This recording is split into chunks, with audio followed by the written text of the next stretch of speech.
Naiinis ako. Alam niyo ba guys, nagpagawa kami ng kwarto.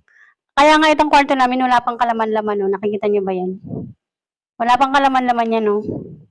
Oh, oh.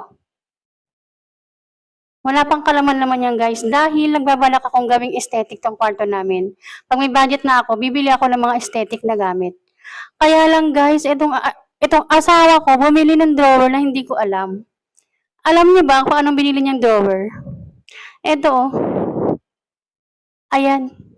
Ayan ang binili niyang drawer. Nakaka-aesthetic ba yan? Nakakainis, di ba?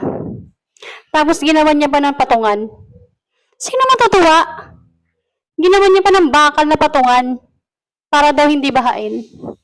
So, paano ko pa ma-achieve ang kwarto na aesthetic? Sinira niya na. Sabihin niyo nga guys, anong gagawin ko sa drawer na yan?